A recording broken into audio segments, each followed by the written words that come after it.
welcome back. I'm saying, as a man, I understand the pain a woman goes through. Okay? I could start the show at any point right now. I assumed you did start the show. Welcome to Book Club for Movies, everybody. I just heard Beth go, wow. For the week of February 24th, I'm Ryan Miller. That's Matt and Beth Hamburg. You mean it's Mr. Truth? And, oh no, that's what It's Mr. Universal Truths up in here? Yeah, what's up? Disputing the... What are we disputing? We're not disputing anything. No. Detailing the luxuries of female life. Right? Look, I understand the pain is all I'm saying. I am one with trying to dig the hole deeper. Hey-o! How's it going? This week, it's going good. Okay. First of all, I wanted to say that this week we're not doing a movie. Okay. If you tuned in for all 700 movies we did last week, that show ended up being 2 hours, by the way. Did I tell you that? Sorry. This one will not be. Maybe we should say that first before anything else. You know what? I maybe I should go back, if you haven't done it, and timestamp what movies we talk about. Sure. So people can skip ahead to the good ones. I did tweet out the list as promised. This bodes well for the new and/or improved Book Club for Movies. I did something I said I would do on the podcast. Okay, well, let's just reel this all back in. Speaking of which, if any of the movies on that list we didn't get to that you want us to get to, comment back at us and we will get to them. Which is kind of where I'm going with this, about how it's a show where we watch a movie a week and then have a conversation about it, invite you to do the same, you the viewer, of audio mediums everywhere. Right. That's right. This week, we're not doing that again. This is another catch-up type show. We've been gone for a couple months, and that's why last week's show was so long. We took a bit catching up about what movies we had seen. This week, we're going to do the same with TV, as we often do episodes where we just throw shows back and forth at each other and see who wins, I guess. It is definitely got a point system that neither of us are real sure about how it lays out, but we always define a winner. And honestly... last time, that was funny. We didn't. At the end, we didn't even pick a fake winner, so... I guess we know who won that round. The viewer who turned it off. So we're going to do that again this week. I almost created a new rule. Oh, God, what is this, Bill Maher? Come on, No, get off your political high horse. This is about television, The West Wing. That started and went somewhere I didn't fully understand. I almost said that we couldn't talk about shows that we had already talked about previous. But I see. I feel like that would cut into the show itself a bit. I think that completely ruins the entire concept of it. Well, not necessary. I'm just trying to avoid some of the double up, some of the rehash. I get it. No, here's what you're saying. This is just like when we were doing Zero Hit Points, and I would say, we're not talking about DC Legends. Just say it to me. Say what you want to say. We're not talking about The Walking Dead. Just say it. So TV is going to kill Book Club for Movies, is what you're saying. Keep asking questions, man. No, it's funny. All right, that's fine. We can start with The Walking Dead. I actually don't. You did mention it that you might mention it when you mentioned it. I finally dipped back in, but I dipped back in at a point where you haven't gotten to yet, so it doesn't really do me any good to say that I've watched season 8 now, I think is what it was. Season 8. Okay, so you're 3 episodes. I'm 3 episodes away. But I know the plot of it. But yes, I'm 3 episodes away. But no, I'm not going to say anything about that. When you get to it, we can have an actual discussion about Walking Dead. Might be bringing something new to the table instead of you talking about it and me trying to remember. Yes. When I saw it years ago. So yeah, I should catch up pretty quickly. I've actually been kind of blowing through this season. It's so difficult because I see what they were trying to do. And it's going to go into season 8. I already see that happening. It has to, for crying out loud. Season 7 starts with the cliffhanger, right? Yeah. It starts with the bashing, the smashing, and the crushing. I love that episode, man. Just outside of the fact that I enjoy the gore aspect of it. I was going to say, you love the gore episode, do you? Yeah, but man, after seeing the whole thing, I don't know how Andy Lincoln doesn't at least get looked at for a nomination for something, because that was incredible, man. He was sweaty. Well, hey, that's a good question. Do you think The Walking Dead, do you think it's really that good, or are you just saying it was very good? He was in that episode. Like, that's one of those, like, overall, nothing deserves anything. I mean, okay, maybe effects, but even there, I'm so, like, when they do the practical ones, they're real nice, but they do so much bad CGI. Like, the ones that I love that I just shake my head and I'm like, just don't show the knife pointing through the head at that point. You can see where they're doing it, but then you can see where, like, because it's they're punching through nothing, that the knife shakes in ways that it should not shake. Over and over. Yeah, there's no thud to the weapon. You can tell it's just the actor stopping themselves not well. Yeah. And, yeah, pulling it back. Yeah, I know exactly what you're talking about. But you know, it, like, there is some, I just don't think that I don't think that show deserves anything in terms of like, sure. I was going to ask if you thought it was being looked over for the classic reason that horror is often looked over. No. I gotcha. Okay. I don't think any of it is that well done enough consistently. Like, that moment for him was fantastic. And he's had a number of them throughout the series. He's good. No, he carries. I'm curious to see what the show does without him, because he does carry a lot of that show. If in watching it back to back to back, which is how I usually do a season, it's a bit much. He can be a little one note sometimes. Oh, sure. Absolutely. Season 8, I think, does a lot to remedy that. Sure. But we'll get into that later. But yeah, I see what you're saying. Yeah. My biggest issue with season 7 really is how long, and it's much better that I can sit and watch it back to back, but it doesn't make it better that they should not have drug out this storyline as far as they did, like, as long as they did.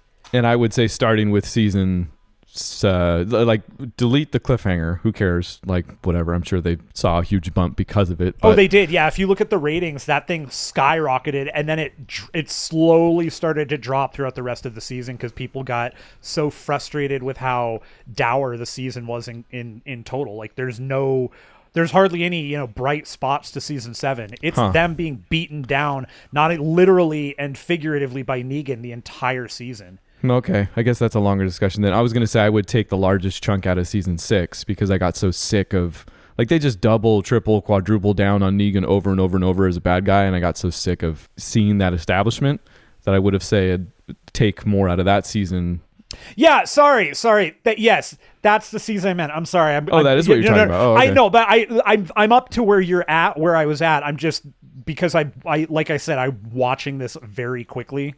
I'm just conflating where the things are. You know, and I'll admit, I think one of the things I also strongly, I don't want to say I strongly disliked it, but the entire, how many episodes there were in Alexandria when they first get there, when it's already a built community, and just how long it took to move some of that crap along. Just come on. Yeah, I mean, that's kind of the thing with that show, is when they get to a place, like this happened at the farm for me with whatever that was, Herschel. season 2 maybe. Yeah. Looking back, I guess they did something with it from there on out, and I guess that you could say the same about Alexandria. But yeah, in the moment when they hit those spots where it seems to lull, I don't know. Like, either I'm used to it now, or that's just that show. But I'm still in that same boat of, like, I'm not hate watching it as much as I was. I am finding brighter spots and things that I do enjoy. It's just like some of this stuff and yeah, this is the stupidest thing in the world to ever say, and I've railed against this every time. I know. As somebody who's read the comic book, I see what I see what the differences are, and I don't mind most of them. Like, they're fine. Some of them I just don't straight up get. Like, why would you change? They've changed things, and then I'm like, okay. And then they do nothing with the change. There was no point to it. It's like you just didn't want to. You didn't want to appease comic book fans for whatever reason. Fine, okay. No, when the show's at its worst, I think that's it. They seem to do stuff that's either for shock or that they have problems following up on. And I haven't read a lot of the books, but I feel like the books are better about that. There seems to be, and I guess this is the thing with writing or adaptation in general, there seems to be a reason, like the show, I feel like loses that in translation sometimes along the way. Well, and I mean, a huge part of the thing, and this has always been a huge part of the show's difference, is which characters they've quote unquote remixed into either new characters altogether or like kind of bastardization versions. Like Carol has kind of essentially sort of taken over the role of Andrea, but Michonne, which is weird because Andrea and Rick were together in the comics. Michonne and Rick is not a thing. So they had to change that storyline too. They had to change the Andrea storyline because she refused to work on the show after Darabont left. So that was a whole thing with that. Is that what it was? That's also why Dale also left and he got killed the way he got killed. Really? Yeah. So Dale's death. I remember that actually, and I'm actually cool with that episode. Yeah, Dale. So Dale doesn't die that way. If I remember, Herschel definitely doesn't die the way he dies in the show. Herschel gets killed by the governor. He gets his head sawed off. Whatever. That in the comics is Tyrese. Tyrese never makes it near as far as he does in the show. Huh. The wolves are okay. Well, we can get anyways. caught up Yeah. in the, But whatever. I'm actually turning a corner on my hate watching. Like I said, I'm enjoying it more. So. It's cool. It's The Walking Dead. All right. Yeah. Let's move on. I'm interested to, surprisingly meaningful conversation about that show that we've talked about, I think, probably every single TVVB so far. Yeah, probably. But also, I'm anxious to see what'll happen when we talk about a season that we've both recently seen together. So yeah, it'll maybe be fun. I'll even be done by in fact, you know what? I'm going to call it moratorium for me anyways. Whatever. I'll respond to whatever you bring to the table until I've finished season 9 as well. Because I think that's in the can also. In fact, has season 10 started? Season 9 is on Netflix, I believe, already. Okay. Yeah. Yeah. So season 10 is the continuation of the Whisperers. All right. So I forced your opening volley on The Walking Dead. You did. I will come back with a quick, the kind of updates that I was talking about. Yes. Mostly to the comic book shows. Supergirl, Flash. I hoped building to me finally watching Crisis, where we could have had have you watched Crisis yet? I've not. Okay, all right. So that's fine. I guess neither of us have. Save that for next time as well. Supergirl, I started skipping what we've come to call the CW scenes, basically.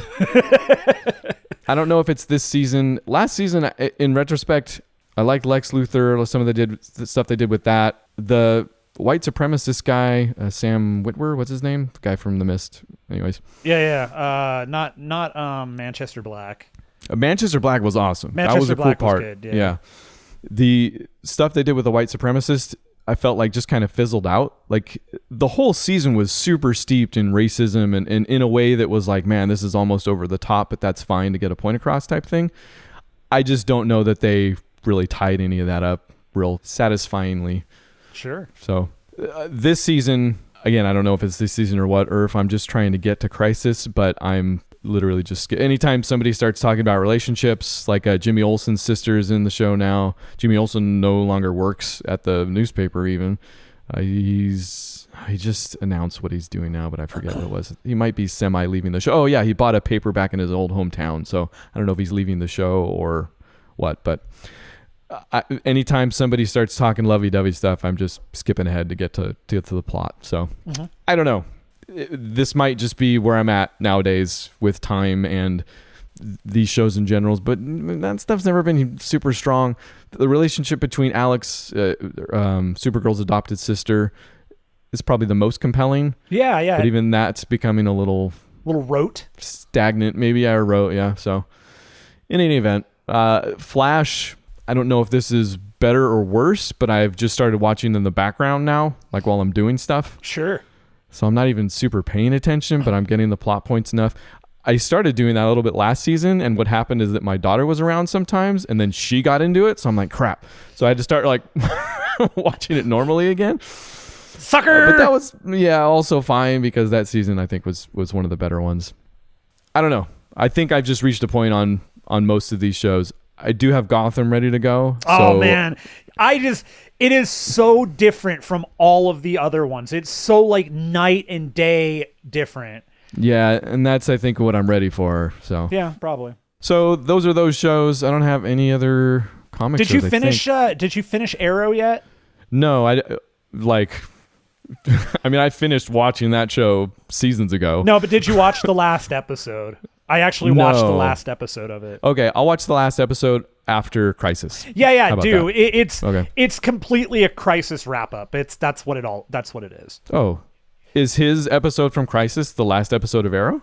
When you get to Crisis, you'll understand what the last episode of Arrow, like why it is the way it is. It'll make sense, and how it's supposed to potentially lead into another show. Maybe. Yeah. Anytime they do the crossover thing, and I watch that one episode of Arrow, there's always some stuff that comes out that I'm like, what? Yeah, the last episode is I don't know. I don't want to say it's an epilogue, but it's kind of an epilogue. All right. So. The only other update I'll give you is from that series Encore, which surely you haven't watched yet, but I still wish you would. Encore. All right. It's that Disney Plus show that's basically they do the reunion. Oh, yeah. It's that show. show. Maybe I should re-explain it, actually. They go back and find a cast that did a show in a high school, or even I think there's a theater school type. Yeah, drama school, Juilliard. Sure.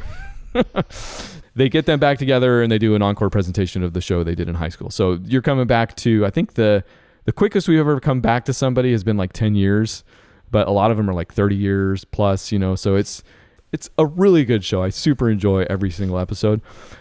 I think I have one or so to go. We kind of fell off just because like there's more episodes than there were of The Mandalorian, because it used to be we'd watch The Mandalorian and then we'd go watch that, and The Mandalorian ended, so we kind of just fell off. Anyway, there's an episode where they do Oklahoma. That's the one. The main dude, Curly, I think, who's like is he the main? I think he's the main. I think so. I actually don't. Oklahoma's only a show I think I've only seen once. I should know. I believe he's the Hugh Jackman of the bunch. The huge jacked man. But he has since gotten in an accident and is in a wheelchair. So a lot of the episode deals with that and him kind of coming back and because it's a feel good show. Yeah, it's a little feel goody, but it's not in a way that feels overly saccharine or produced or milked. Like it feels genuine. It feels pure. I feel like I like my saccharine milked though. Highly recommended still. Then those are all the updates I have. Milk My Saccharine is my Rage Against the Machine cover band. Sure. Mm-hmm. Matt De La Roca.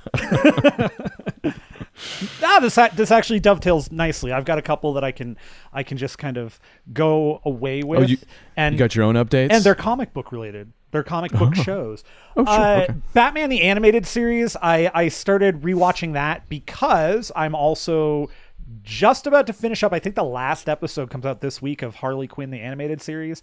So I just wanted to watch them. Oh, you got the Blu-rays too, right? Yeah, man. Batman the Animated Series. That is just top quality storytelling, animation, voice acting, all of it. There is no point where I watch that and I feel like it's dated. It doesn't fit. It like, nope. Show's super great. Harley Quinn is up and down in terms of the writing, but overall, that's a super, super enjoyable, weird show. It is very... What makes it weird? It's... So... the characters that like all of the characters are like none like you've ever seen. Jim Gordon is a drunk and he gets like frustrated. Where's Batman to help me with this? I hate and he just kind of goes. Batman is Diedrich Bader, and it's just perfect. Like, so she hangs around with Killer Shark and all of these or King Shark and all these other characters that are just like, but they're all kind of goofy. They're still very much the villains, and there's a whole lot of swearing. I don't know why that's a thing, but they were really doubling down on the cuss words. Got to drop the F's and the S's. Lake Bell does the voice of Poison Ivy, so a whole lot of the show is those two going back and forth. And of course, the highlight of the show is every moment Kite Man is in it, and Kite Man. Kite Man. If you are unfamiliar, I feel like we've had this conversation last time we talked about the show. If you are unfamiliar with Kite Man, it's you. Number one, you kind of have to see the costume. Sure. Okay. A lot of green here, green and yellow. Yeah. Diamond in the middle, in the shape of a kite, you might say. You might. Yes. It's more of a hang gliding man, really. Yeah, he's a little bit. But the cast for this is pretty great. Kaylee Cuoco is the one who produced it. She's the voice of Harley. Lake Bell is Poison Ivy. Alan Tudyk is Clayface and the Joker. Ron Funches is King Shark. Tony Hale is in it. I know you love Tony Hale. He's got a couple characters. I do. Jason Alexander is in there. JB Smoove, who I always like. Christopher Maloney is Commissioner Gordon. Yeah, that's probably what I said last time, but pretty good cast. Jim Rash, by the way, is the Riddler. Well, that's a little too perfect. And Giancarlo Esposito is Lex. All that checks out. It's a weird show, man. It's just a weird animated cartoon of these characters hanging out and then doing. It's bizarre. So those two together. Following up on that, I don't have a ton to say because I've only seen 2 episodes. But Lock and Key, also comic book thing on Netflix. I have not read the source material. I am familiar with it existing, and I know it was written by Joe Hill, who is Stephen King's son, for anybody who does not know that. Oh, did not know. And it's a number of people have raved about it, said the series is amazing in terms of comic books. The show, really interesting so far. I'm fascinated by the whole keys unlock doors, and the keys have different names, and they go different places, and it's weird show. Interesting. Like one episode? No, I'm 2 episodes in. Okay, but you're going to keep going at least. Yeah, we're going to finish that. It's interesting. Good enough for that. Okay. Yeah. All right. Well, we already mentioned it. The Mandalorian wrapped up between last and this show. Mandalorian. I only have 2 comments or notes here on it, and it's been a little bit of time. So there's an episode in there where they get the gang back together, essentially. Mando goes and finds his old crew to help him out with a job, and it consists of Clancy Brown as a Devorian. Is that how you say it? I think so, yeah. The devil-looking guy from Mos Eisley. Yeah. And others. Bill Burr. Bill Burr, that's right. Yeah. Okay, so this is a new thing or term I've heard of, but stunt casting, I guess, apparently. Sure, why not? Some shows are doing it. I've got another show I'll talk about that I guess did it. And I guess it's this idea where they cast somebody that you never thought you'd see either in that situation or even sometimes just acting, period. Bill Burr might fit that description. He was so funny, too. But he was good. Yeah, he was really good. He was extremely Bill Burr. He was. Yeah, I don't know if he was acting, but it was perfect. So. I did love, there was a mention, he talked about it after they'd released the first set photo of him. And he said something in his own very Bill Burr way along the lines of how bad of a shot am I that I got to have an electronic one, a third one on my shoulder? I can't even shoot my guns. What do I do in this world? That sounds accurate. He's good. No, and that episode I think is a standout, maybe my favorite of the season. Yeah, for sure. Definitely my favorite. You get a bunch of... I like what they've done with that character in that he's not James Bond. He has moments where he's out of his depth, in over his head, and has to maneuver or, fudge his way out of it. But then there are moments where he gets in his element and cannot be stopped. And they've struck that balance really well. Really, really well, actually. I love that he is... It's not that you always want your main character, your hero, your anti-hero to be flawed in some way. I like that he is flawed in whatever way, but I like that in terms of the what he is born to do, the whole fighting thing, I love that he is not the best thing in the world. Yeah. He is fallible. He does fail. He does need help. And I like that he as a character recognizes that. Yeah. And it gives it kind of a drunken master type feel, which is one of my favorite Jackie Chan movies because it's all about improvisation, and that keeps it fresh and makes it exciting to watch both in the moment and after the fact. So, yeah, I like that episode because it does that, but also because of those characters. The set pieces are clever, like some of the ways he gets in and out of the fight, how he beats up Clancy Brown is particularly entertaining. But it's that show landed, and I enjoyed the wrap up. I don't really need to talk or spoil it, but I like how it wrapped up. I don't have any complaints. I also like how it wrapped up, and I also like knowing that Giancarlo Esposito has already said, yeah, I'm back, and I get to play with Yoda. He was very excited about it. He's like, yeah. He's the Imperial Heavy. Love him, though. Love that guy. Does he have he's not like a Grand Moff or something? He is. He is a Moff. Is he a Moff? Yeah, I don't remember what his name is, but he is a Moff. I chose the one thing he is. Yeah. Great job. I paid attention. So that's The Mandalorian. I figured we'd tie a bow on that. No, I really like that. And I do. There is one funny story that I heard. Adam Pally is a pretty funny comedian. He's been on a bunch of lots of comedy shows. He actually at one point he and Ben Schwartz were hosting the Late Show when the Scottish guy left and they were trying to figure out who was going to replace him, and they hadn't gotten James Corden yet. Oh, but he hosted it for a long time. Really? Yeah, he had a whole thing, him and Benny Schwa. So he was one of the stormtroopers, and he said that I know Jason Sudeikis was one of those guys. Yeah, and Adam Pally was the one who actually hits the other him. one? Oh, okay. Yeah. So when Adam Pally said that he was telling the story about how he was like, this is so cool, I'm like in Star Wars and I get to do this thing, and it was a little bit like a thing, like I'm gonna hit Yoda. That feels kind of weird, but he also, so when he went to hit him, he didn't realize how light the thing was, and when he hit him the first time, I guess the thing just went sailing across the room.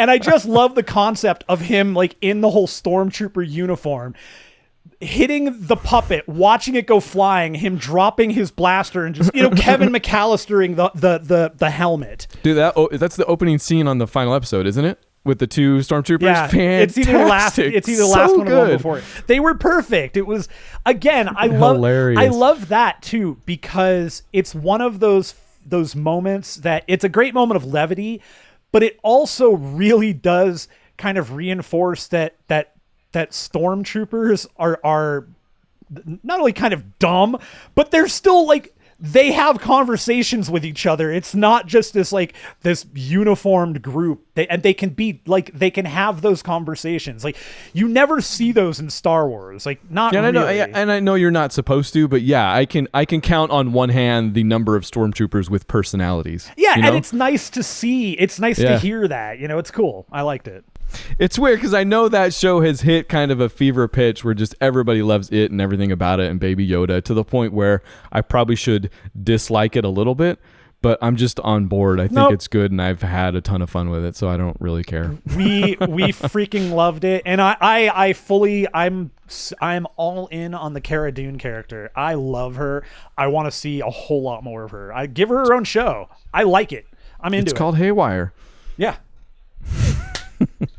She's good. All right. I don't remember whose volley that was. Was that me? Yours. Yeah. Okay. So I win. You do. I've got this is another pair that I won't spend a ton of time on, but they go together. Netflix, Medical Police, and then Children's Hospital. Medical Police is a budgeted TV show. Like a low budget? No, Children's Hospital was no budget. Like, Children's Hospital was they were 10 to 15 minute episodes, I think, if that. Maybe they might have been 12 minutes, but they were short episodes that were done by like comedians that wanted to do it, and they had a broken down hospital that they used that they were able to film in. So it was like, who's the main guy? Like, anybody would recognize Rob Corddry. No. I know Rob Corddry. Who's the taller dude? In Medical Police, I guess he is kind of the main character in Children's. Rob Hubel. Rob Hubel, that's it. Okay. Rob Hubel. He's so freaking funny. So Medical Police is a spin-off. So the whole concept of the show is that they are at Children's Hospital at the beginning because it is all the same characters. And there was like a throwaway line in the very first episode, and it was an improv line that nobody really thought about, that the hospital... Children's Hospital? Yeah. That in Children's Hospital, which it's not a children's hospital, children, apostrophe S hospital. The owner of the hospital's name is Children. It's Children's Hospital. Okay, gotcha. I thought you were going to say it's run by children. No. Well, Yeah. Yes. I mean, Ron, Also, that's Ron the premise. Swanson's first wife is in the show, and I can't think of her name off the top of my head right now. First wife? Is he not married to Tammy anymore? No, yeah, he's not. He married Tammy 1, then Tammy 2, then... Oh, yeah, sure. It was. Oh no, she was Tammy 2. It's whoever Tammy 2 is his real wife, Megan Yeah, Mullally. that's what Megan I thought Mullally. you were talking about. Yeah, yeah. Megan She's in the Mullally. show as the she's in children's as the head of she's the head of medicine, and she's I want to say she's either paralyzed, but she uses crutches all the time. At no point does she never have them. She has the hand crutches. She can't walk or something. Okay. In any case, Rob Hubel's character, and I imagine there's more to the joke, not just she uses crutches. There is a whole point Okay, to it. that's I don't fine. really know why I brought that part up. That's fine. It's fine. It was not necessarily the most useful thing. I've known enough about the show to know that. So there's Rob a Hubel reason. and Erin Hayes, she's his foil basically. They get called to some medical emergency, and then they end up just calling themselves medical police. And so the show is them chasing down a villain who's going to kill everybody basically. And then it's ridiculous. It's a David Wayne thing. So if you like David Wayne, Wet Hot American Summer, Stella, The State, you'll like this. If you like children's, you'll definitely like it. But the show has a real budget. They're doing explosions and gunplay, and they're not on sets. They're actually on locations. It's pretty funny. It's totally worth every moment of your time, in my opinion. Okay. Yeah. Medical police, Cool. Children's Hospital. Children's remains great. Cool. Anyways, your turn. Well, you mentioned the guy, I forgot his name already, and he pops up in the show that I pretty much watched the entire season 3 of in 3 days, something like that. Angie Tribeca. Diedrich Bader. No, the tall. Not Rob Corddry. Hubel. Rob Hubel. Rob Hubel. Yeah, Angie Tribeca. Rob Hubel. Amazing stuff. Rob Hubel. So we don't have to say a ton about Angie Tribeca. I just wanted to say, in viewing this show, in laughing and smiling and just enjoying every second of it, I realize, and Mary, my wife, has only emphasized this over time, that I must have watched The Naked Gun at just the perfectly formative time in my life. I feel like that must just be a thing that you watch. Okay, one of two things happens. You're just born without it. Naked Gun either makes you angry or indifferent, I guess. Or you watch it at just that perfect moment where you've never seen anything like it. I guess at the time, maybe I didn't know it was stupid. I didn't even know what the word shtick was, possibly. Right. I mean, the humor could be described as childish also, so maybe that has something to do with it. But Naked Gun, I would say, transcends that, definitely. Angie Tribeca is more of the shotgun approach. It's more of even the... I mean, it's an ongoing TV series. Something's going to make you laugh here in the next 10 seconds. We're going to make sure of that. But I'm just so happy when it does, because of the reason that I feel like others don't. I don't know. It's weird. It's that humor where okay, the perfect example I have of this is when, and I think I might have already talked about this before, but Will Ferrell and Molly Shannon did that fake Rose Bowl parade commentary. Yes. And if you knew what that was going in, and I feel like even if you knew it was Will Ferrell and Molly Shannon, you kind of had a clue, right? We watched that with my in-laws that completely didn't get the joke. And I think a lot of what they did was funny, obviously. Right. Boy, was it funnier watching it with a couple people that actively disliked what was going on because they didn't understand what the commentary was. I love it. Angie Tribeca, I could see being exactly that. I mean, it's The Naked Gun. It's Steve Carell and his wife producing Nancy. a love Her letter name to is that Nancy. series. Sorry, yes, you're right. I'm sorry. Nancy Carell, who's in the Jeez. first season. Yeah, I know. I'm sorry. I had no idea, by the way. I found this out just recently what she looked like, and I had she's no in the idea Office. Yeah, I know, that yeah. I did not know that was her in The Office. Yeah. Like, that blew my mind when I saw it on Reddit, and somebody was like, "Yeah, remember that part when she was this character? She said this," and I was like, "Wait, I know. That's the real estate lady. They're married." What I don't know is if that's where they met or if they were already married when that happened. I think they've been together for a while. I think they're like an old school couple, like 20 years, 30 years. A show not on my list that I've only watched one episode of, which is on Hulu, is the Dana Carvey Show. Oh yeah, and that was good at the time. I not revisited. Steve Carell's in there, along with Stephen Colbert. Louis C.K. I don't know if he ever ends up on camera, but I guess we can not talk about him. Obviously, Dana Carvey. Anyway, Angie Tribeca season 3 specifically is as good as 1 or 2. You've got Jack McBrayer in there, Chris Pine throughout, actually, Stephen Root, Ernie Hudson cameos as her father. Even I love it. It's pretty fun. It's pretty fun. The Huds, E-Huds. Yep. So, slapstick volley to you, sir. Okay, so let me ask you: what kind of a TV show do you want? Do you want me to stick with a comic book? Do you want me to go sci-fi? What do you want? Wow. Do sci-fi because I've got that and I think I know what it is. All right. Well, I've got a twofer here. Again, they dovetail. I watched the new thing and then I went, I never watched the old thing. So I'm going to watch the old thing. So I started watching Picard.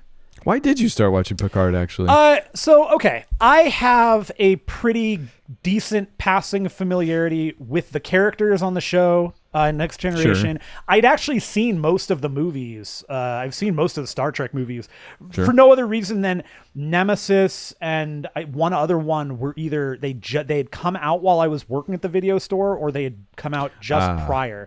So, and okay. I literally would take everything from the store and watch it. And I like Patrick Stewart. How can you not like Patrick Stewart? You cannot not like him. The concept of that show was more appealing to me than the concept of Star Trek in general. Like the old Star Trek, the old captain, whatever he became after that, in a future that he's not a part of, and then he's got an adventure. That's super compelling to me with Patrick Stewart as that character. So I was super interested in it. And so far I'm 3 episodes in and I love it. Great show.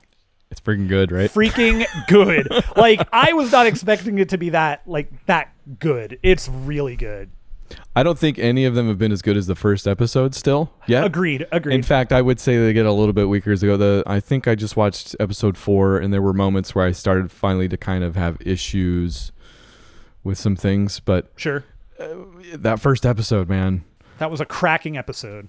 It's got an awesome premise, like the way they bring in AI, like they're looking for essentially a descendant of Data, but it's a descendant. I forget how he phrases the question, but he asks this, super smart doctor, is it possible to make an artificial life form out of basically flesh and bone? Like, can you make an artificial life form with organics type thing?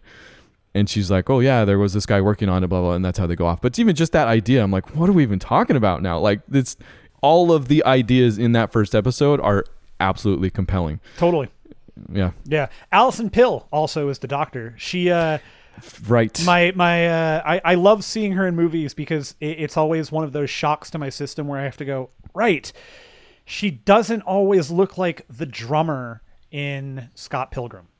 See, and I don't even remember her from that. I saw her in Newsroom, and she's not much different in anything else I've seen her in. That's fair. Now I want to watch Scott Pilgrim again, and that's never wrong. So. Mary Elizabeth Winstead. Right? Maybe the cutest she's ever been with that haircut. Jesus. Whoa.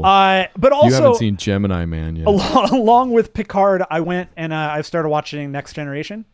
I'm 5 episodes in, and I shockingly kind of love this show and how schlocky it is. And I'm sure that's a huge part of it in general, but geez, do I like it. And let me just say, I'm watching this show for a number of reasons, but after watching the first episode, I am now very much so watching this show for Tasha Yar. Just saying. You told me that. That's all. I'm just saying. Those who know, and I can't, and I won't. But let's come back to that. Okay. I am almost amazed that you're into the show so much. The first season is by far the roughest, especially those first few episodes. Those first 2 episodes, I don't know if it was the second one or the third one, but she, and I loved it because it was Tasha Yar. She gets called out for being a woman that's also the security officer, and then there's like this whole culture that like they go to the ship and then they kidnap her, and that whole thing was they just needed to kidnap her to prove a point to themselves, and that all Picard has to do is say, can I please have her back? And they would have said yes, but then they kill the guy's first wife because he wants to make Tasha Yar his second wife, so they think she's dead, but then they go back to the Enterprise and he comes back going, I want my first wife, but she's dead, but she's not dead because she's alive, and she's like, now I don't have to be your wife, get off my ship. Boom. I loved it. It was a great episode. The relationship show. to the original series of that first season is apparent.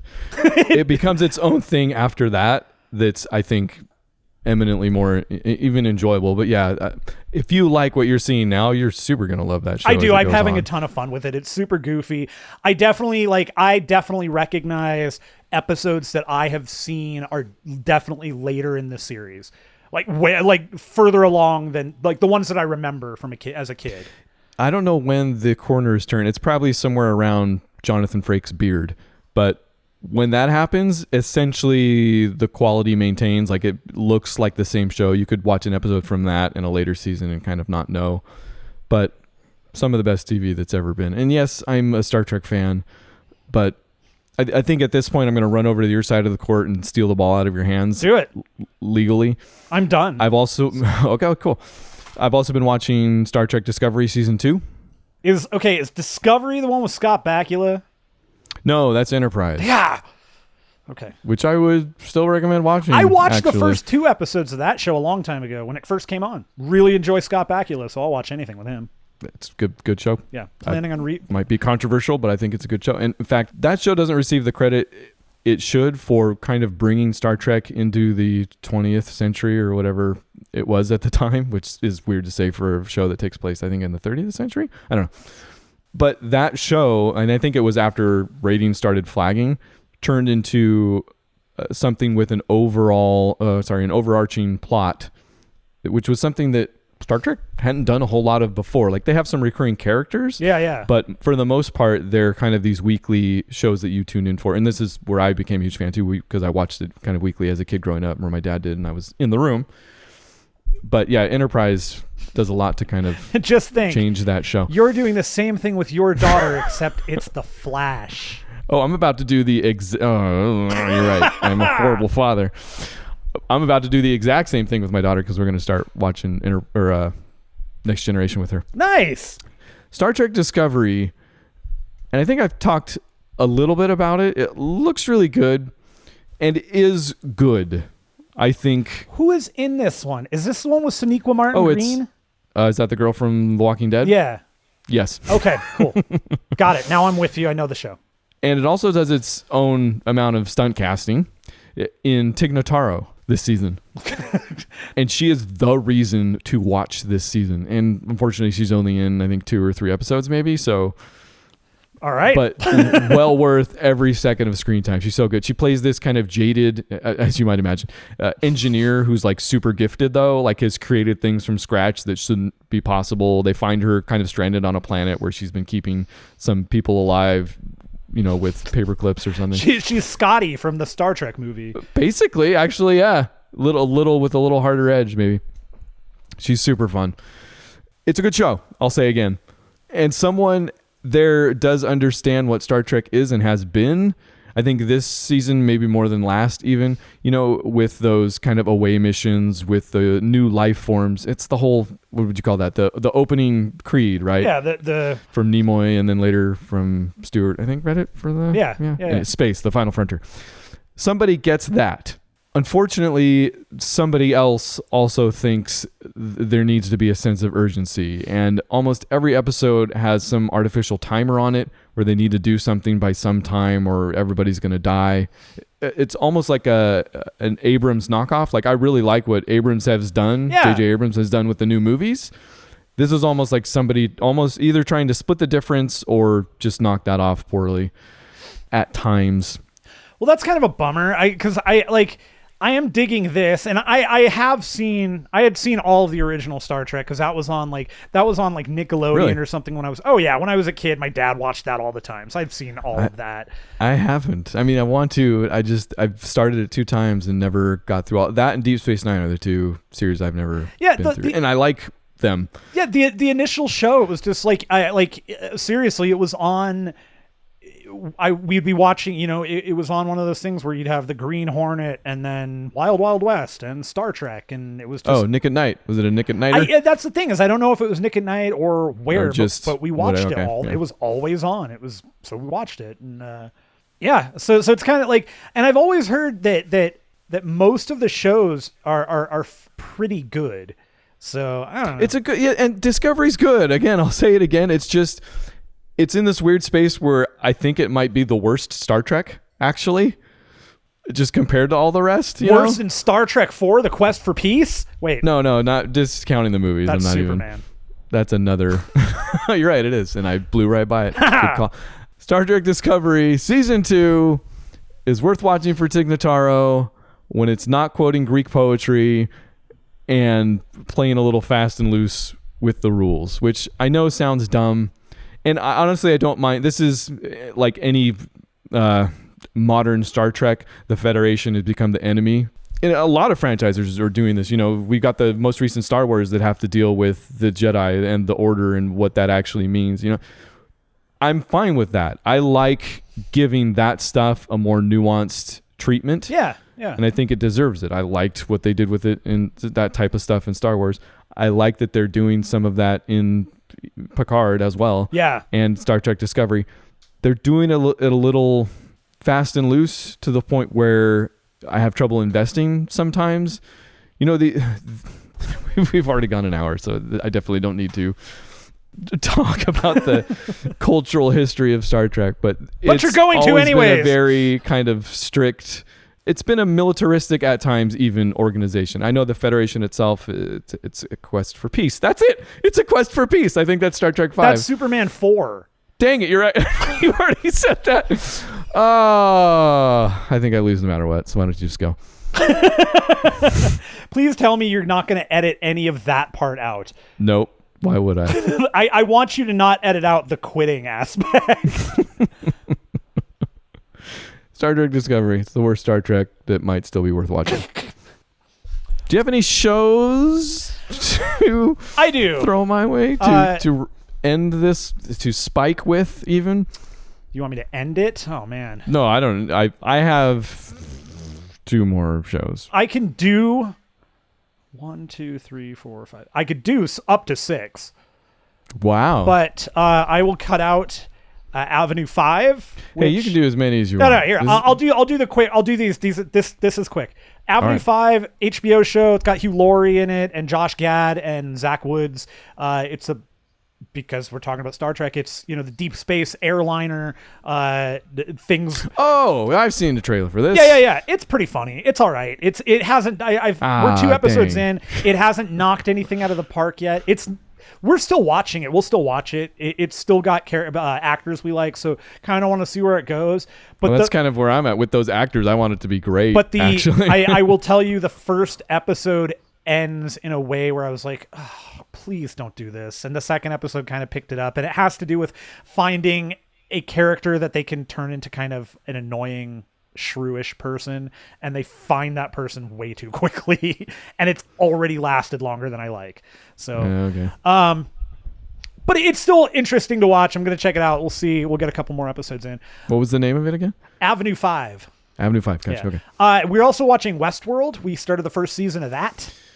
Ah, yes. Every trailer for Westworld looks amazing. 4 episodes into the first season, and I totally get why people went nuts. Oh, so you're starting from the beginning? Yeah. Oh, okay. I thought you were following. No. I see why people like that show. It's a good show, real strong. All the actors are great. Love the concept behind it. Anthony Hopkins and Felix Leiter from the new Bond movies, whose name is escaping me right now. Ah, yes, but now I know who you're talking about. Yeah, he's great. They're great. It's super fun show. Really interesting.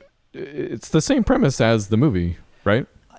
Kind of, yeah. It goes much further than what the movie ever talks about. It's sure. Like, I mean, the movie is 60 minutes of Yul Brynner walking. Yeah, and I mean, the movie is essentially, that it's a fake world, but you don't know. Like, whereas this is, you are very aware right at the offset, and but instead of them, like, when Yul Brynner, you can see that he's like mechanical. These don't, it's like VR or something. There's right? No. They're there. Oh. It's like an actual thing, and the people are touchable and they can be shot. But as a human, like when you go in, you can't be harmed. But they can do anything they want to any of the people. Or can you? No, they can't. Well, but they bring the people out into like the robots, like the robots, whatever you call them. There's a name for them. I just can't remember what it is. But they bring them out and they work on them like they're androids. They're sure they dream of electric sheep. But something I could actually give you a little bit of teeth on was Watchmen. I don't think I talked about this. Yeah, we did. I want to say twice. We talked about it out of TVVB. Did I finish? TVVB? I don't believe you had finished it yet. Yes. All right. Well, the show finished. I don't remember how many episodes it was, but that good, huh? Well, just like The Boys, though, that was some of the best TV I've ever watched. Period. Oh, okay, so it held. It held all the way through. The way it ended was excellent. It ended in a way that I was happy to see it end. Don't need to see any more. HBO has already said that Lindelof said, I'm not doing anymore. He's out. Yeah. And HBO said, we're not going to follow up on it. He doesn't want to do anymore. We kind of need him to do it. We want him to do it. So does it wrap up, or is it unfinished? It wraps up the story, and it gives you, and it leaves you on a you know how Inception ends with the top? And you're not sure if it falls. It ends just like that. They use a top, and you're not sure if it falls. And Leonardo DiCaprio shows up, and he's like, "Hey, I'm Leo." No, but it ends similarly, where a moment is about to happen, and then it cuts, and you just, it's one of those Regina King, man. Jeez, what a freaking performance by her! Just fantastic. She was great. It was a great show. She's Silk Spectre this time around? No, she is. Silk Spectre is actually in the show. She shows up as an older woman because she's older now. Oh, okay. No, the Regina King character. So the plot around the show is that at some point, cops were being hunted down and found, and so they became masks. They were all allowed to wear masks. All of their identities were hidden. Nobody was allowed to know who police were. That's kind of cool. And then this other group that's basically a huge group of white supremacists, they found a thing that Rorschach had written, and they took it in a way to mean they should be doing what they're doing. And so they take on the Rorschach masks. They're literally called the Rorschachs and all that. Which is brilliant. Yeah. No, and it's great because it still fiddles with the what he was as a character in general. Oh yeah. What Alan Moore knew he was, and what idiots who read it sometimes can't see, probably through their own. Right, it's the Punisher thing too. It's like cops that do that. It's like, you're an idiot. You don't have any concept what you're doing. But the rest of the plot revolves around where Dr. Manhattan could fix all of this. Why doesn't he?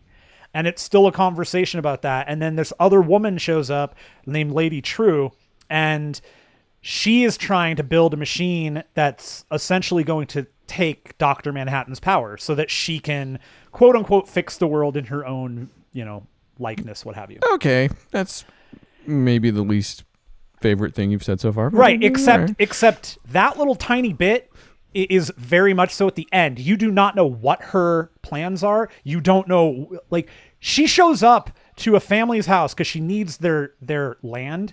And she knows everything about them, that they can't have a child. So she made a child using their DNA. She made a child. No eggs. She took DNA they had and made them a baby. like grew it. So Lady True's totally the Ozymandias of. No, Ozymandias is actually in the show too. Oh, is he too? Also, Yeah, Jeremy Irons is Ozymandias, and Ozymandias' entire his entire part of the show is interesting too because he is living his life in a like sequestered in a somewhere nobody knows where he is. Dr. Manhattan put him there. He started creating clones that he kills trying to figure out how to get off of this place, and he realizes he's on like one of the moons of Mars. And or maybe it's a moon of Saturn, and Dr. Manhattan created like an estate for him. So he lives there. He's all comfortable and everything, but he is stuck there alone with these clones that he creates. I feel like we should have put a spoiler warning at the end of all this, or at the beginning of all this, but this is out. It's done. This is cool, and it has a fantastic ending to the program, and it just.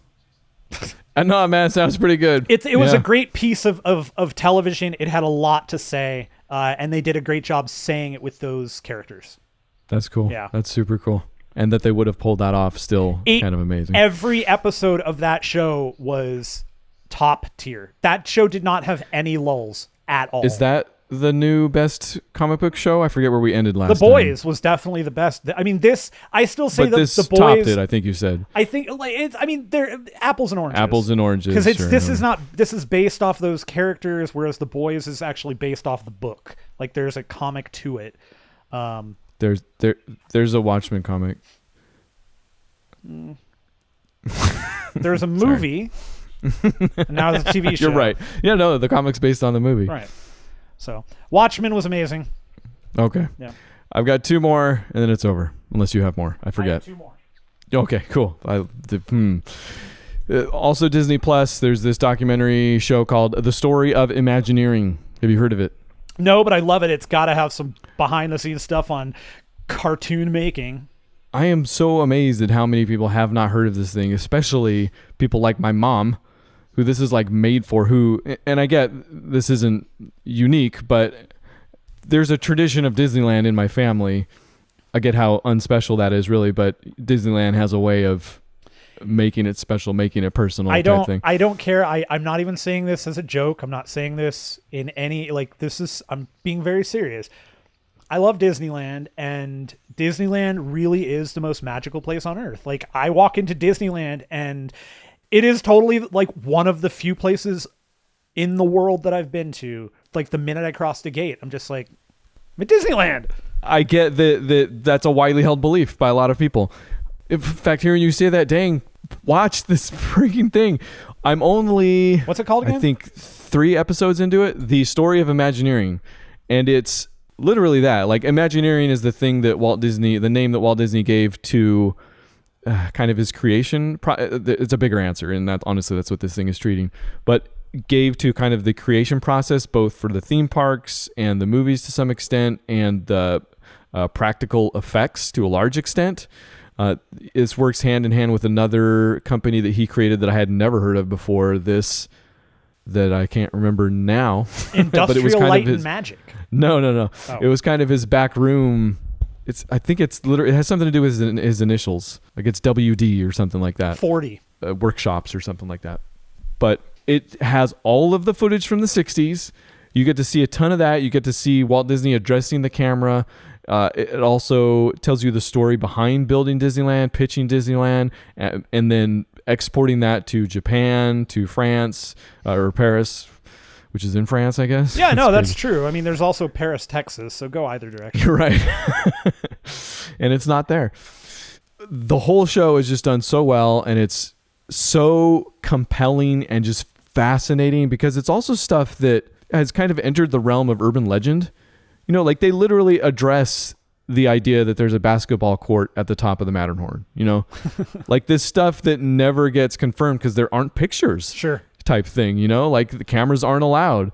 All of that stuff. There's bits about who the actors are and a lot of the attractions, like where some of the people in the Haunted Mansion come from. They're dead. Yeah. They're exactly. buried under the Haunted Mansion. They used to work They there. really are now for sure, but it's just super fascinating. Yeah. And I love stuff like that.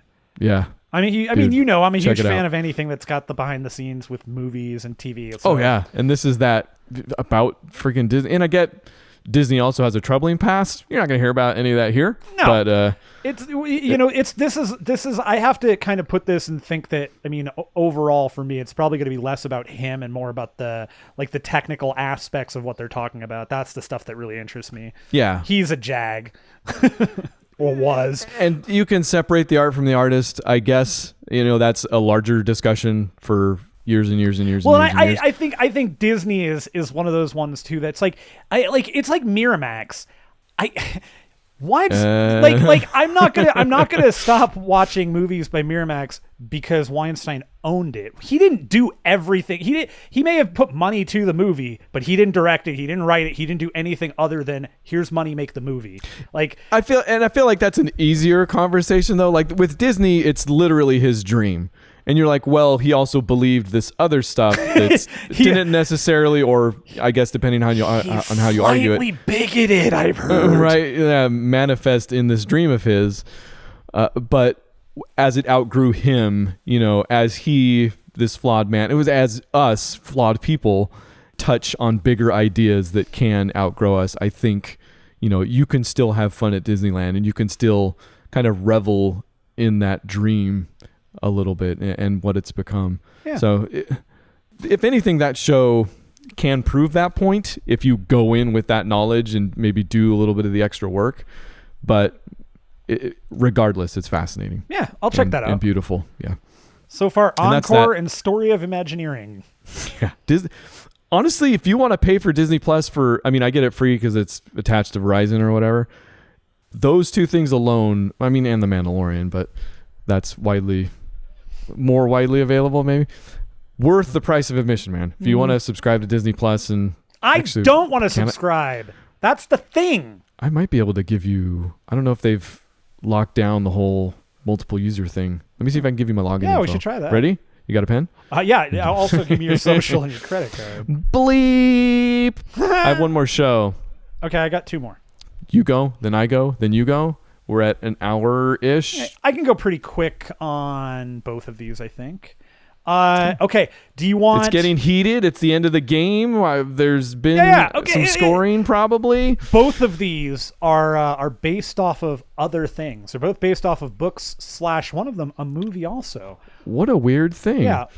Are you interested in something funnier or more You serious? keep trying to get me to strategize for you, and I fell for it the first time. I feel like if I do it again this close to the end of the game, it's gonna sabotage me. All right. I'll save the slightly less serious one for last. Okay. HBO has a TV program called The Outsider, based on a Stephen King novel. Stephen King, by the way, father of Joe Hill. Who wrote Lock and Key. Don't know if you're familiar. Did not know that, actually. Yeah, didn't know if you're familiar. Have you heard of this program? Do you want me to retell my Stephen King story real quick? Is that that was a really funny story. I actually told that to like 3 different people. I was like, I worked out of town in LA, whatever that was, a couple weeks ago, back when I had to delay the show for another week. And we were staying at the hotel actually right next to the Microsoft Theater where we go and see the Game Awards. The Marriott something, I forget what the subtitle is on that hotel, but it's connected to the Ritz-Carlton. So it's downtown LA. It's a little upper scale. I had the breakfast buffet that costs $40, if that gives you any indication. I hope you ate $40 worth of breakfast. Oh man, I ate like $50 worth of breakfast. Whoa! And the whole staff there also very taken aback by my freewheeling nature. I get the feeling they meet a lot of jerks.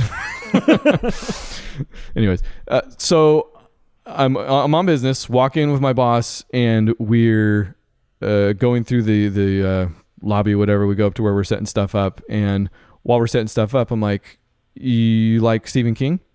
And she thinks it's small talk time, and she goes into kind of this like, "Oh yeah, I've tried to read some of his books. I can't watch any of the movies." Not a long answer, but a little more involved than I accidentally elicited. And after she finishes, I'm like, "Oh, cool. He was sitting in the lobby down there."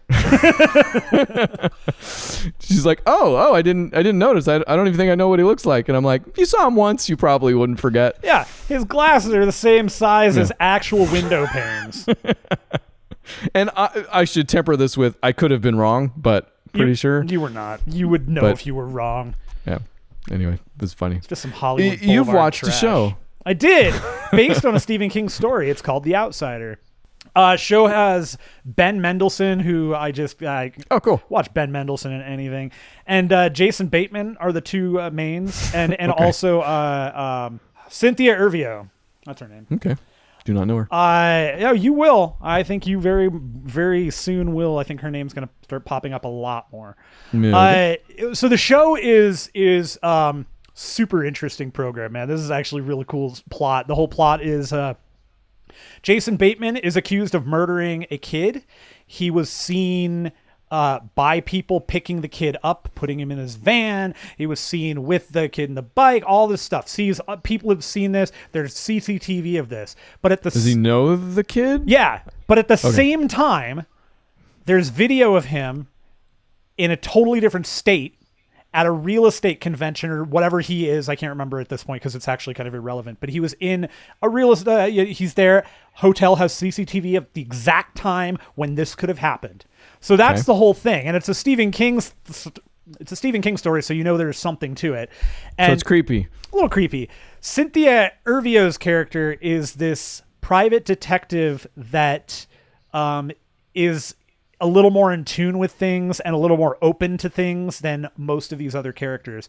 And Ben Mendelsohn is the cop who very publicly decided to go to a Little League baseball game that Jason Bateman's character was coaching and arrest him in front of everybody, making sure everybody knew he was being arrested for the murder of the kid, ruining his life and his family's life in that small town.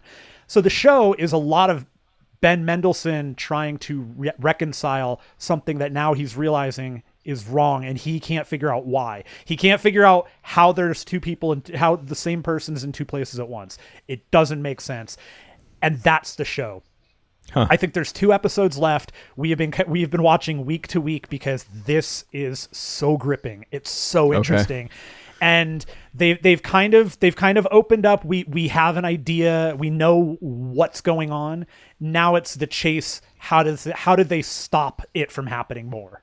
And I can't wait to see how it ends, man. I'm super excited to see where this goes because I know the hallmarks of Stephen King stories. I know them all, and all of them are showing up here, and a couple of them have definitely been subverted. And I'm waiting for these there are 2 specific hallmarks that always freaking happen, and I'm waiting for them to drop, and I think it's going to happen the next episode. And if it does, I know how the show will end, and that's cool. I don't mind it because, again, every little bit of this has been so good, so interesting, man. So good. Okay.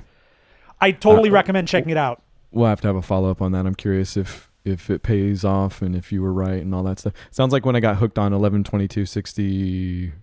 60, yeah. The one with Franco. Yeah. Did you ever watch that? I haven't watched that yet, actually. Same thing, man. I got pretty freaking hooked on that thing. Yeah, you should check this one out if you get the chance. You should check out this one if you get the chance. This is my last show, and it's kind of a surpriser. It's been in my queue for the longest time. Whoa. Is that song from the 80s? For the longest time. Because so are these guys. No, that's got to be from like the 60s or something, isn't it? No, that's from the 80s. Is it? Okay. Billy Joel, man. Oh, really? He's just got that timeless field. This show is called Cobra Kai. Oh, yeah. I put it off, I think, for so long because I figured it would be kind of a throwaway thing. We recently watched all the Karate Kid movies, and I kind of just thought this would be fun in that way. I'm only 1 episode in, and I'm really curious what they're going to do with this because... Wait, have you seen it? Uh-huh. Okay, you're shaking your head, nodding your head. Yeah, I watched it after it came out. I watched it like right away because Ian's just like, dude, Cobra Kai. It's everything about Karate Kid's great. He's like super into it. It's I just really didn't weird think it was going to be as much as it is so far. And like, I've got so many questions. I'm at the point where it could easily all fall apart and they're never answered and piddled away and it's completely stupid. But where I'm at with the first episode is that they've introduced both characters back, right? Danny LaRusso and come on. The actual main character of the show. The Johnny? blonde kid from the first movie, thank you, Johnny, that he beats at the contest. William Billy Zabka. William Billy Zabka, who's completely burnt out at this point in the show. I don't know about his actual personal life. No, he's actually he's doing well. Okay, fine. Okay. He's so convincing in this. And he's not like the best actor or anything, but I don't know. It completely lands in this, but nobody's the hero yet. Like, he does defend some kids kind of in a fit of like they mess up his car. So he like lays them all out. He beats up a bunch of teenagers with his, 30-year-old karate. And a kid at his complex wants him to teach him. And he's like, no. Eventually at the end, and this is where I have all the questions, so I'll skip to it. He is basically, he runs into LaRusso at his car dealership, who is perfectly set up as this douchebag, right? Like, yep. His current character in this is perfect. Like, he's grown up and he kind of, is still cashing in on what little fame he had for this. Like, all of his car commercials are cringeworthy, and that he references karate, or he's like chopping prices in half or something. It's just perfect. And he meets up with Johnny, who isn't redeemable yet really in any way, and they bounce off each other, and it kind of spurs him into recreating Cobra Kai, into starting up the dojo again, and in so doing agrees to train that kid in his complex, but does it with language like, I'm going to teach you the type of karate or fighting that kids need nowadays, or something like that. It's really kind of obliquely like snowflakey. And it's like, he doesn't say it, but you get the feeling like he's like, oh man, you snowflakes really need something to protect you, type thing, which is horrible. Like, if like he's instantly a bad guy again, in that respect. So I don't know what they're going to do with this character who's ostensibly the hero of this series, but still might espouse some like truly gross beliefs or motivations, I guess, better. So, and I mean, that's something that they could easily piddle away. Like, I might be looking way too deeply into this thing, but if they end up doing something with that could be great. I am very interested to hear how you feel about this okay, so you don't season. really... Okay. No. I'm not saying anything. I am really interested to hear, because Ian and I talked about this when it came out. So I've had the conversation about like what we both thought of it.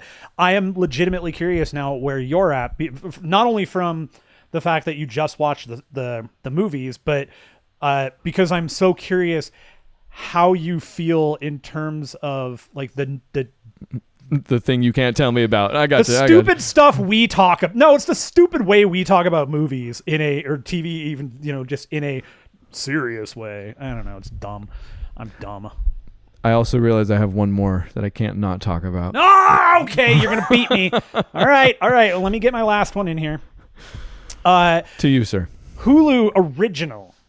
The Hulu original, based on the book, which is also which also had a movie based on the same book. 11/22/63. 2? You're so 6. close. High Fidelity. Oh, right. You did tell me you started watching this. Yeah. I have not seen the movie or the show. See both, because the movie legitimately has easily top 10 all-time soundtracks, literally. Okay. And also has Jack Black's best performance of any time ever. Really? Oh yeah, nothing will ever beat that character for him ever. His breakout too, right? Like, I mean, he was in. He had done Mr. Show, and they'd done Tenacious D Existed, and that was the breakout, though. Yeah. The show follows the movie and the book, where they've done the gender swap here. Zoe Kravitz is playing the main, and they actually the woman that they got to play the Jack Black bit is freaking. I think she's hilarious. She definitely pulls off the uppity thing very well, like the uppity. I work at a record store. How do you not know nice. this? You don't get to come in here and ask for something stupid like Off the Wall by Michael Jackson. No, get another record that actually is obscure, and like she's that character, which is what Jack Black was. Okay. There are a number of lines that are straight up directly from the movie, just straight up, which may have been from the book. I never read it.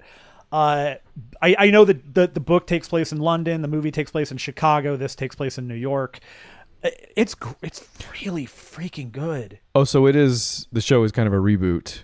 It is. I guess it would be with the okay. Yeah, it's telling the story in a more modern time. So it's using more modern music. It's using and I shouldn't even say it's just using more modern music. It's using different music. It's using music that fits a different culture. That fits a different aspect of the music culture, even that was talked about in the movie. And it's good, man. It's really good. Zoe Kravitz is freaking good, man. I'm super excited to see her as Catwoman actually now, like even more so. Okay. Yeah. Also, I think the new Batman suit looks cool. Sure, I'm into the whole tech. I like that he's got the collar. I think the collar looks neat. Oh, I haven't seen the collar yet, actually. Oh, yeah, I just saw no. the mechanical looking bat symbol. You mean the gun that killed his parents? Oh, that he broke apart to turn into the bat. If it's not that, which happened in an arc, if it's not that, it's a total lost missed opportunity. No, they just released a picture of one of the stunt guys wearing the whole outfit, and the cowl's got bigger eyes than you're used to seeing. Sure. The ears are pretty standard, but he's got a collar that comes up quite a bit, like high.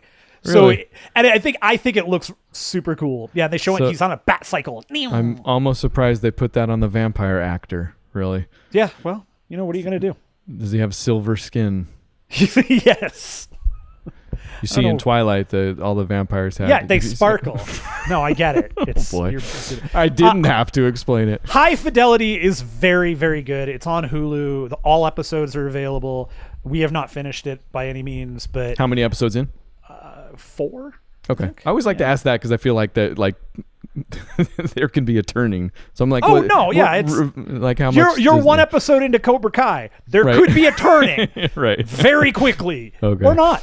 No, but High Fidelity, really good, man. Like really, really, really enjoying it. She's fantastic. The switch that they've got has been great. It's been really funny too. The music choices that they're using, again, super, super top tier. Nice. I feel like that could make or break the whole thing. Absolutely can ruin this show. 100%. They're nailing it. They're nailing it. Yeah. Okay. Yeah. What kind of music are they choosing? Actually, I'm curious. They're using a little bit more soul, whereas in the soul and R&B, but like and some like jazzy stuff, but like not necessarily like not current R&B, like more R&B, like Aretha Franklin R&B, like that kind of.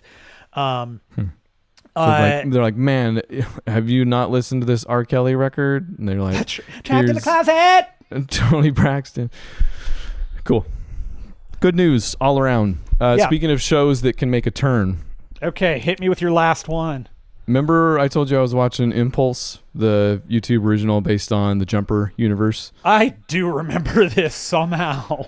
I found the right words for that show. That is an ugly show. Ah. And it's purposefully so. So I'm not telling you that it's badly constructed, although it is definitely sometimes. I'm not telling you that they tried to create something pretty and they failed at it. It's just an ugly show. It deals with ugly subject matter. It does it in an ugly way.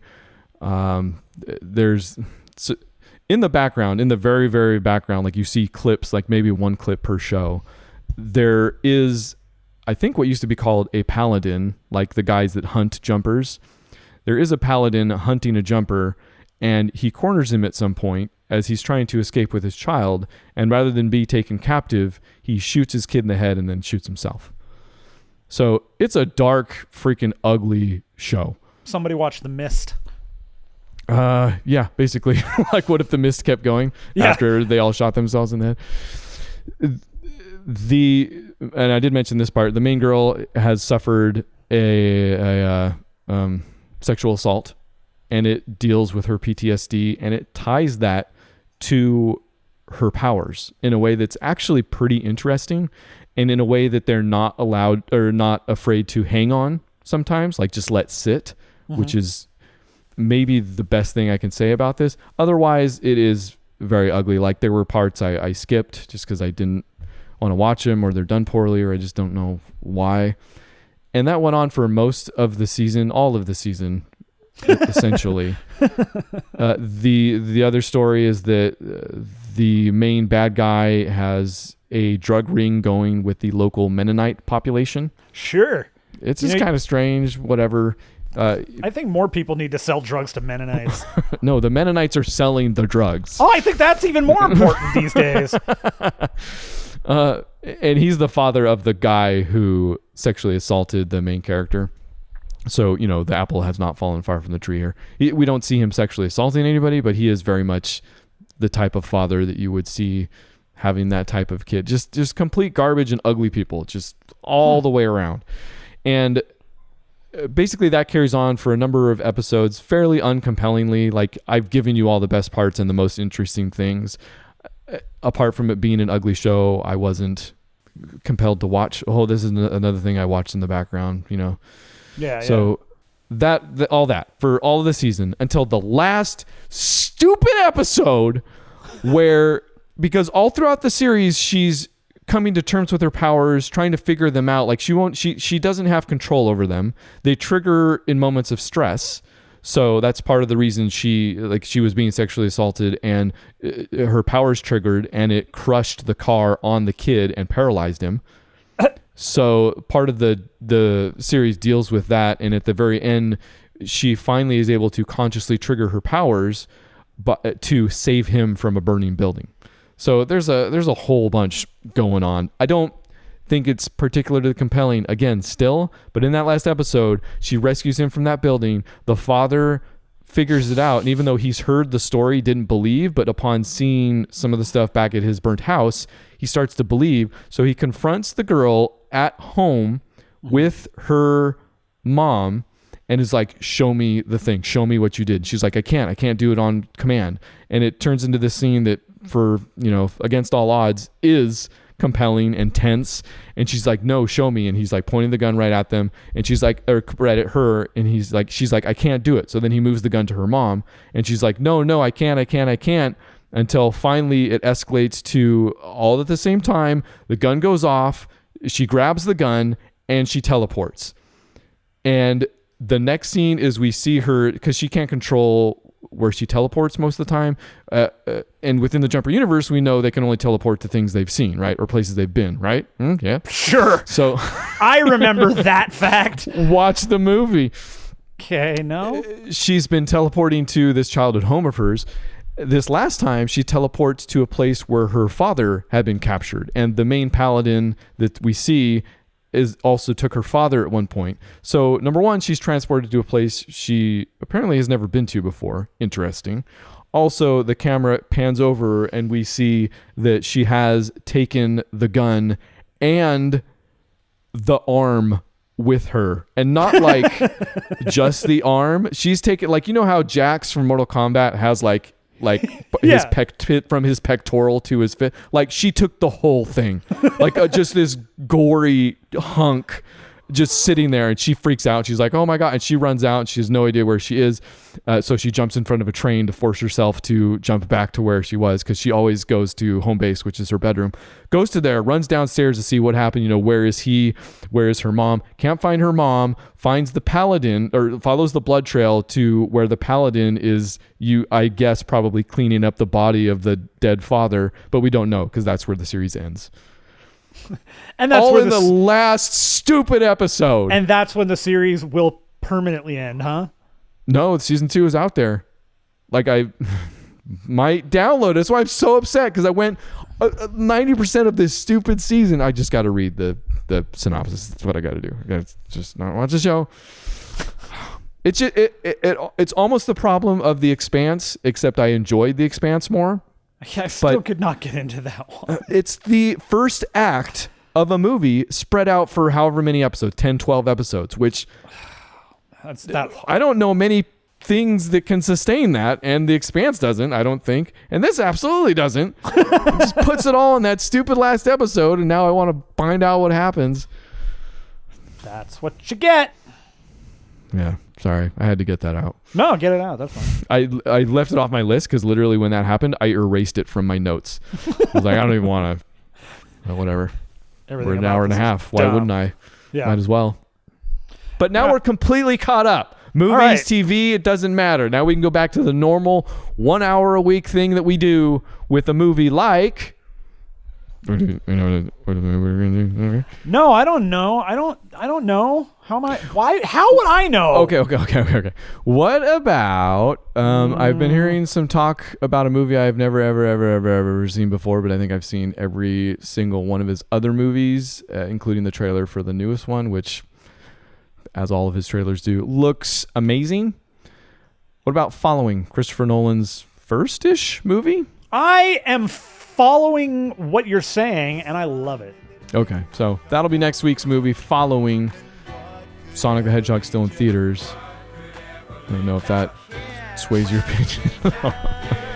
I do want to see it. So let's do that and stop this show right now. bookclubformovies.com. You can find us also on Facebook and Twitter at that Google. So if you want to get in touch with us, just send us your stuff there. We do have kind of a mini comment on some of the movies we did last time, so we'll save that for next week also. Sound like a plan? Yay! Okay. Until then. Bye! Welcome